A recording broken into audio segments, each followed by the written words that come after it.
তারা এসেছেন একমাত্র এই উদ্দেশ্যে নিয়ে তাদের পিতৃপুরুষদের জল যাতে তাদের আত্মা যাতে চিরশান্তি হয় তাই দেবার জন্য তারা তাদের বংশধররা আজকে সকলে এসেছেন। কারণ এই দেশটা ভগবান শ্রী রামচন্দ্র যখন তিনি বনবাসে গিয়েছিলেন যখন শুনতে পেলেন যে তার পিতা দেহ রেখেছেন, তখন তিনি এই জল তিনি তর্পণ করেছিলেন। এইটার থেকে শুরু হয়েছে এবং সেই জন্যে আমাদের হিন্দু সমাজে হিন্দু সংস্কৃতি অনুযায়ী আমরা চিরচারিত প্রথায় সমস্ত হিন্দু ধর্মের যারা বিশ্বাসী তারা সকলেই এইটাকে তারা পালন করেন। এই দিনে শুভ লগ্নে এই পেতপক্ষ বলা হয়, অর্থাৎ প্রতিপত্তিকে এই অমাবস্যা পর্যন্ত এই যে পেতপক্ষ বলা হয়, অর্থাৎ আমাদের পূর্বপুরুষরা যারা ইতিপূর্বে দেহ রেখেছেন তাদের আত্মাদের অতিপ্ত আত্মাদের শান্তির জন্য আমাদের এই তর্পণ বিধি আছে। প্রতি বছরে আমি আসি, আজকে ঋত্বিকুলের উদ্দেশ্যে তর্পণ করা হয় পূর্বপুরুষদেরকে স্মরণ করে যারা প্রয়াত হয়েছেন। আর দেবীপক্ষের সূচনা হয়ে যাচ্ছে, সাথে সাথে সূচনা হয়ে গেল।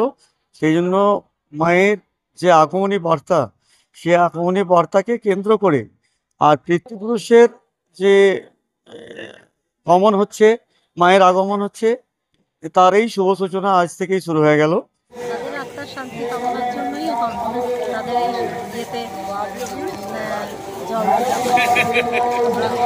কতদিন ধরে তর্পণ করছেন? 4 বছর। নিজে কতটা পূর্ণ মনে করছেন এই তর্পণ সারার পর? মনে করছে নিজেকে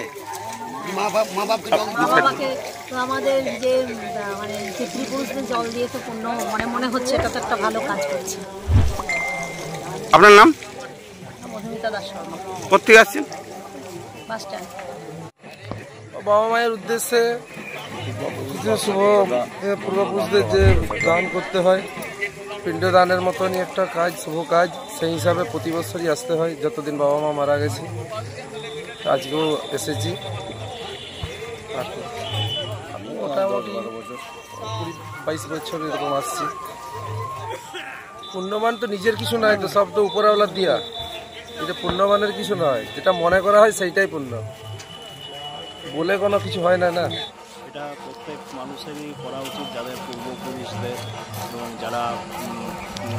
যাদের হচ্ছে প্রত্যেককে জল তর্পণ করা অত্যন্ত আবশ্যিক। যারা ইয়েতে আছে তাদের ক্ষেত্রে এখানে তর্পণ করলে পিতৃপুরুষ শান্তি পায় এবং পিতৃপুরুষের আশীর্বাদ পাওয়া যায়। প্রত্যেক মানুষ, শুধু মানুষ নয়, পশু পাখি সমস্ত কিছুরই, যারা ইহলোক ছেড়ে পরলোকে গেছেন তাদের শান্তির জন্য পিতৃপুরুষের তর্পণ প্রত্যেক মানুষেরই করা উচিত।